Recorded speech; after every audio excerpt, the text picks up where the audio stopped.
All right, closing out what we talked about last week, we had two discussions. One was talking about the Imago Dei in Genesis 1, and the other was talking about the temptation and the fall in Genesis chapter 3. I want to take the first part for the Imago Dei first. As I posted, you guys came up with a lot of options there, and I asked what from the context makes the options, which of the options is most viable according to the context. And David and Logan, you both rightfully pointed out that it seems that dominion is what's in mind here. This is something that a lot of people, and you'll see this a lot if you pay attention to when people talk about the image of God, we tend to read a lot into it that's just not there. There are some who say, well, we are creating the image of God in that we are creative. We're able to create. We are able to have an opinion, free will, things like that. But that's not what's implied by the text. We read a lot into it that's not necessarily there. And I think that we want to be very careful from reading too much into the text, because if we do that, then we're going to miss what the text is actually trying to say. If we look specifically at verse 26 and 27, and even 28, 29, 30, this is where we have to draw our Imago Dei theology from, if we want to call it that, to say that we're creating the image of God, therefore everything God is, man is, in some extent. Well, that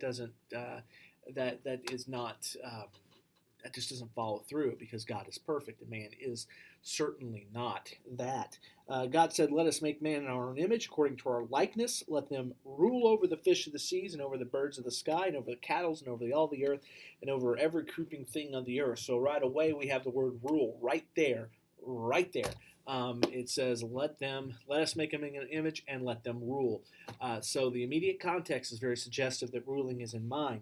God created man in his own image. In the image of God, he created him, male and female, he created them. I want to come back to that in just a moment.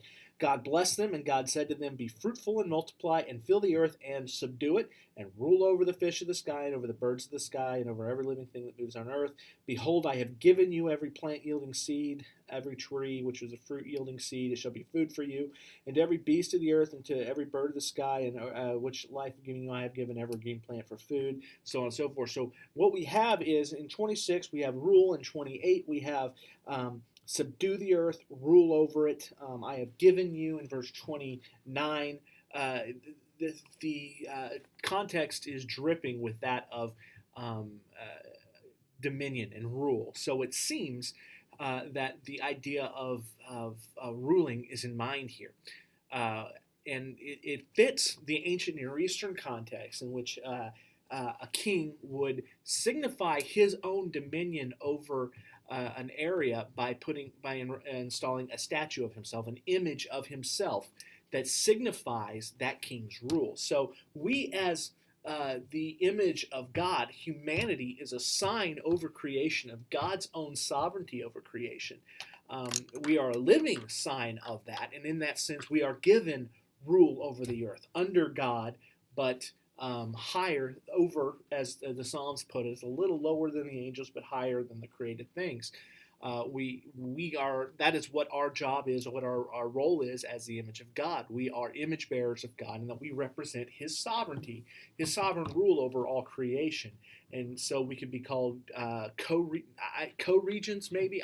Co-regents not quite right, because it implies that we are on the same level as God.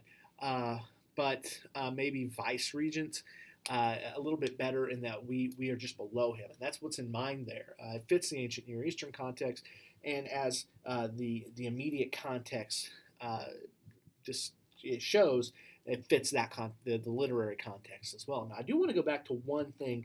In verse 27, it says, God created man in his own image. In the image of God, he created him. Male and female, he created them. There does seem to be some sense in which an individual man by himself does not necessarily, in Genesis 1, is not intended to represent the whole of the image of God, that it's male and female. So an essential element of our Imago Dei is the sense that God created us as creatures, male and female, not individual creatures, but as two specific sexes within the, if you want to use the scientific term, species. So he created us male and female. There are males, there are females. And so there does seem to be something um, to the image of God in that sense, the male and female. It could be the idea of plurality. Some have argued, and I don't think we can just dismiss it out of hand, but it does seem a bit enigmatic. But we can say that, and this is, I think, relevant to some modern discussions on gender and transgender and all that stuff that goes on with some really, I think, mentally ill people who are very confused. We want to understand that gender is not a fluid thing. It's not something that can just be decided on. It is a very central part of of God's created order. He created us male and female, and it's not intended for us to flip back and forth or to be transgender or anything like that. I think a good case can be made here from Genesis 1. That's not a very popular thing to say, obviously, but I think that it is a biblical thing to say, and that's something that we have to pay close attention to. One other thing I want to bring up is there are some who would say, that I have read it said, that the image of God was distorted or destroyed in the fall. And as we shift to the fall and discussing that briefly, I want to kind of put that to rest in that when we get to the flood and after the flood, verse 6 of chapter 9, let's say verse 5 of chapter 9, surely I will require your lifeblood from every beast. I will require it from every man, and every man's brother I will require the life of man. Whoever sheds man's blood, by man his blood shall be shed, for in the image of God he made man. And when we study the flood this week, we're going to see there's a lot of creation and uncreation language that goes on there. But the sense is, after the fall, we still bear the image of God. And that means that every person bears that image and should be treated accordingly. And that should really inform our treatment of others. When we're told love your neighbor as yourself, and of course Jesus is quoting Leviticus there, love your neighbor.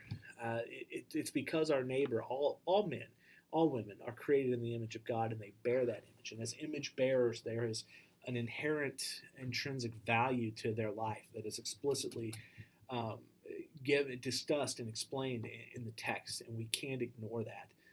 And that's why life is a big deal, and that I think that should drive our interactions and our relationships with other people, as we realize that even from the highest person to the lowest person, all bear the image of God and should be treated accordingly. Now, going into and this video is getting a little bit long. It's almost 8 minutes long, but I think this is a good discussion to have. Getting into the fall of man, gosh, we could go on and on and on about that, but I think the very important thing is just to keep in mind that as far as the curse goes, man is never specifically or explicitly cursed. If we read closely, starting in verse 14 of chapter 3, what God says, he said to the servant, because you have done this, cursed are you more than all the cattle. So the serpent is cursed. I will put enmity between you and the woman, and between her seed and your seed. To the woman, he said, I will greatly multiply your pain in childbirth. In pain you will bring forth children, yet your desire will be for your husband, he will rule over you. Then to Adam he said, because you have listened to the voice of your wife and have eaten from the tree about which I commanded you, saying, you shall not eat from it, cursed is the ground because of you. And in 12. One thing we do want to understand is when we say we live under the curse, well, in Genesis, man is never cursed. The serpent is cursed, the ground is cursed. Man is punished. We're expelled from the garden. Therefore, we can't take and eat from the tree of life, which is talked about in verse 22 of chapter 3. But humanity itself is never explicitly cursed in Genesis chapter 3. It's only the serpent and the ground that is cursed. And I think that it's interesting when we look at that. Of course, the idea of bearing fruit and multiplying becomes more difficult, but it's never cursed. And I think that it's interesting when we use the curse language that we're not actually borrowing that language from Genesis. We're actually talking about something that's not. Now, if the New Testament does talk about the curse, then we can draw from there. But let's not go to Genesis there because the language just isn't there.